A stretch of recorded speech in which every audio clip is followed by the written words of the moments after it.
Hey everyone, Lizzie Miller here, sitting next to country artist Dustin Collins. How you doing? I'm doing all right. You doing good? I like your accent. Well, thank you. Now you're from Kentucky, is that right? I am. I'm from a small town called Bardstown, Kentucky, right in the dead center of the state. That's awesome.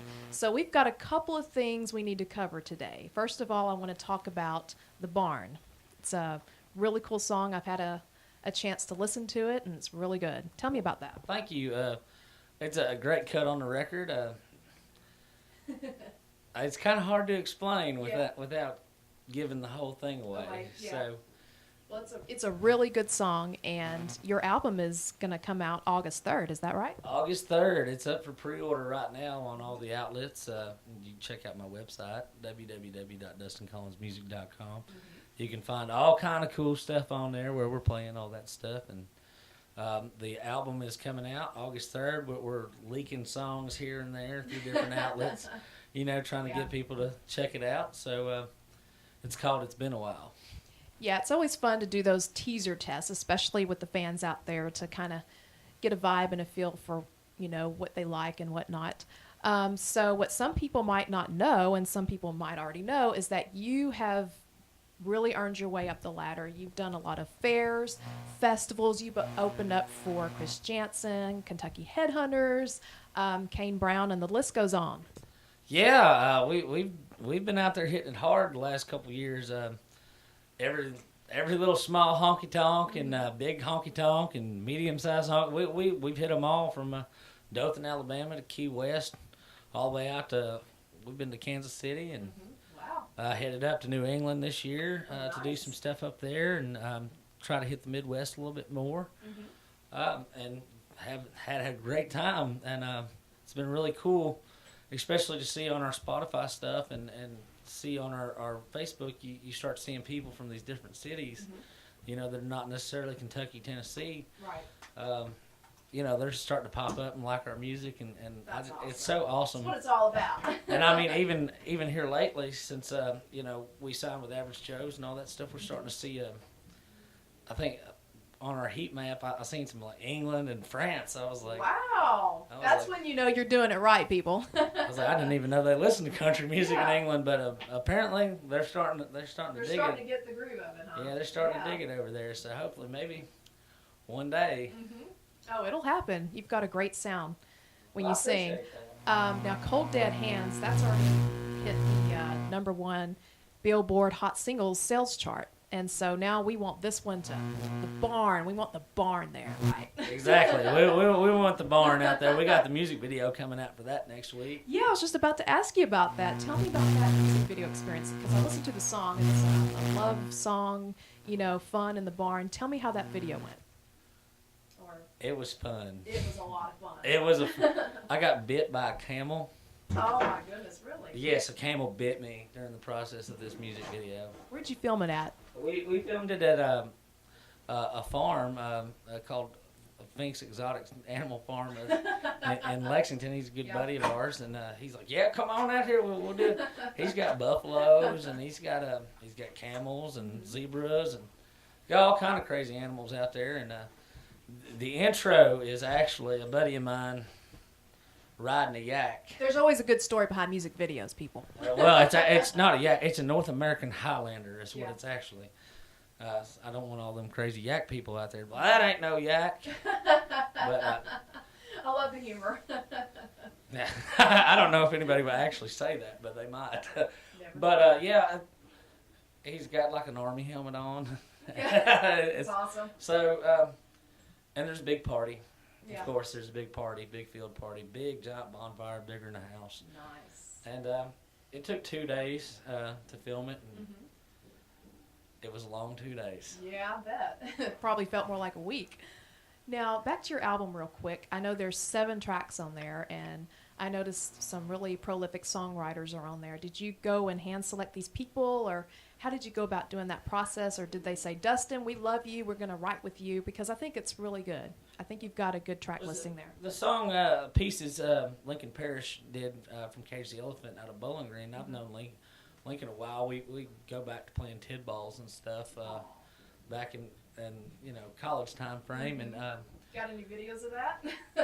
hope not. God, I hope not. They had $7 I'm picking on you. $7 all you could drink back Yeah. then. You know, it's Western Kentucky. Right. That's so. I talked to Lincoln about doing some songs or something a few years ago, and he had sent me this track pieces, and I was like, oh, that's a smash. Mm-hmm. So I wanted to do it, of Yeah. course. So I called him up or messaged him on Facebook and was like, hey, has anybody cut that song? He was like, no. I was like, all right, here we go. Yeah. We'll take that one. Mm-hmm. So the barn, you know, that was we were sitting in the studio doing pre-production on the record, and so a producer showed it to me, Eldon Huff over here in Nashville. He was like, Yeah. he said, yeah. He said, I got this song. I think you'd like it. And I heard it, and I was like, that's good. Yeah. I said, let's throw that on there. And then Texas Was Used, a little more personal story. Yeah. I've played that song. I'm curious to hear that one because I'm from Texas. Well, Neil Thrasher was, you know, Oh, he's I great. love that guy's writing. I've not met him yet. Really? Yeah, I don't know him or anything That's like funny. that. But Yeah. I love all the songs he's done. Yeah. And I heard that song a long time ago, and I lived in Texas for a Oh, little did while you? in Round Rock. Really? Yeah. Oh my goodness. And my dad's sister, she's deceased now, but she used to live in Round Rock. yeah, them blonde-haired, blue-eyed Texas girls that put a Yeah. hurting on you. Oh, yeah, that's what I hear. And, one did to me. Oh. And then, you know, I moved back to Kentucky, and, you know, if you've heard Texas Was You the way Aldine did it and the cut on there, you know, you'd really understand. It kind of hit me hard, you know, break up, and I've always just loved the song. Mm-hmm. Yes. And I started playing it out at the bars, and people loved it. And they were like, I didn't realize how many people had heard that song. It was never released as a single. So I was like, we got to put this, if I cut a record, I'm putting this song on it. And I've just loved the song for so long that it was, you know, it just had to happen that way. It's just a good song. Yeah. And that's what I love about country music is a song, and you can really feel it, and it's relatable. Genre music, and just so much history behind, you know, even a silly song at that. People can always relate to country music. Yeah, and somebody said, well, why would you do a song somebody else did? And I'm like, well, if you'd ever heard the song, it's another Aldine song, Asphalt Cowboy. I mean, Blake Shelton did that song. There was like, I think Luke Bryan had a version. See, I didn't know that. There's like 3 versions of that song out there. And I'm like, you know, it doesn't matter who cut it. It's a good Right. song. Yeah. And if it's relevant then, you know, It's going to be relevant now. yeah, I think it's almost probably, I think my kind of party's 10, 15 years old now. So Oh, you yeah. can introduce those songs to a new generation of people. Yeah, definitely. And I just love that song. So And sometimes it takes the right sounding voice or vocals to, you know, really make that song what it needs to be. And it's not that it's, you know, a bad song. It's a really great song, and it's all in the right timing. Well, I'm sure Aldine and them might complain. They sold a lot of copies of that record. Yeah. It's just, you know, sometimes you just want to, you know, pay tribute to the people that made you who you are. And I'll tell you what, without Jason Aldine, without, you know, Blake Shelton in the early years, So good. Yeah. we wouldn't be doing what we're doing now as artists, because those guys really changed the game Yes, they really paved the way for a lot of people. as far as changing the sound to a more rock and roll sound, which that I love. I love being able to go out there screaming electric guitars, jumping around, flashing Oh, lights, yeah. smoke machines. Yeah. It's so fun. Yeah. And all the people that come out to the shows, they love it. Well, it's entertainment. Yeah, and yeah. I don't think people would like me very much if I stood up there, you know, and played the guitar. There's some people can pull that off, Right. and I'm not one of Like them. George Strait. Yeah, like George, all he's got to do is hold the guitar. That's so good, though. But you know, me, you know, I've got to be moving around, and like some of the early stuff I listened to, Garth. He started it. He sure did. I mean, he was a wild. Swinging off stuff and He was a wild popping out of man. stuff and And That's funny you mentioned that because some of the pop artists, you know, mimic and start copying what Garth Brooks started back in the early 90s. And I see that movement. And like we've already discussed, you know, just because something's already been done or it's a little older, you can definitely make it modern. absolutely, you can put your own spin on anything yeah. and change it a little bit.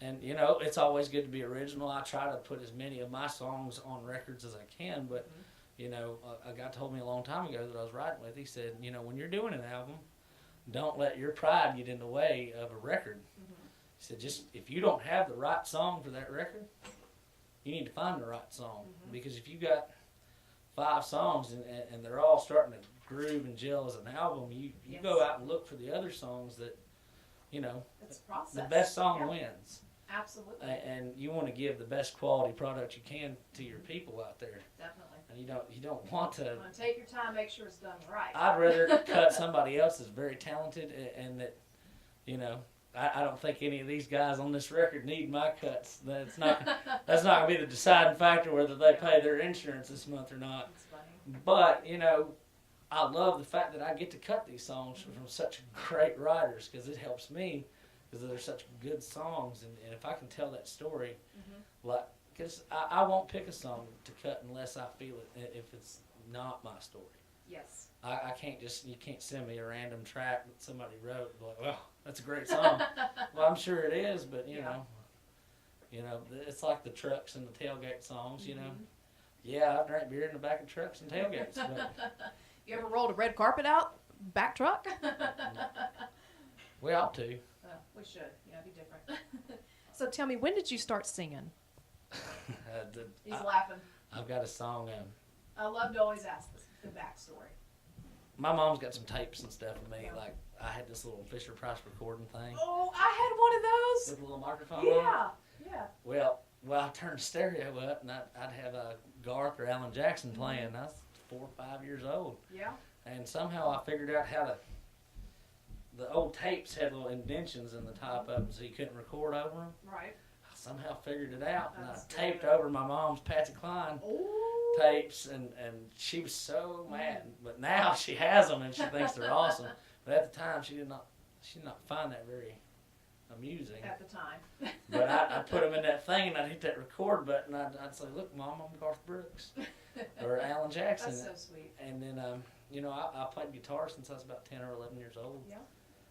But I didn't really start actually doing this as like a job or seriously till I was 22, 23 years old. Yeah. But I've always played music or been around music and sang music. That's awesome. So what else can we be looking for? I mean, you've got a lot on your plate right now, but for the rest of the year, what are some things that you want to let the audience out there know and your fans know? New music video coming out here very soon. Very soon. Very soon. We got that coming out. That'll be out on CMT, and we'll have a new record out here real soon. New tour coming. Woo! I'll have to come see you live. Absolutely. Hope everybody comes to see us Yeah. live. It's fun shows. We try to have fun. And you know, the 10, 15 bucks you pay to get in, I make sure that, you know, if you're not having fun, we'll figure it out. We'll figure out how you're going to have a good time at the show. Yeah. I'm actually starting to write. I just moved to town here. Oh. I've been here about 2 months. So Welcome. everybody's been so welcoming, and my that's schedule's great. filled up with co-writes. Everybody's being so good. nice. And Yeah. It's a great city. I love it. So I'm getting to write with some cool people and hang out with some cool people, get Yeah. to see a lot of cool music. So, you know, there might be some new music coming out here. It might not take a year this time to get some new music out. I So hear ya. hopefully we'll get out there and just keep grinding. Keep grinding. That's what it's all about, people. That's it. That's how it goes. Well, Dustin, it's been a pleasure talking with you, and best of luck to you, buddy. Well, thank you. Shake so my hand. much. All right. See you guys.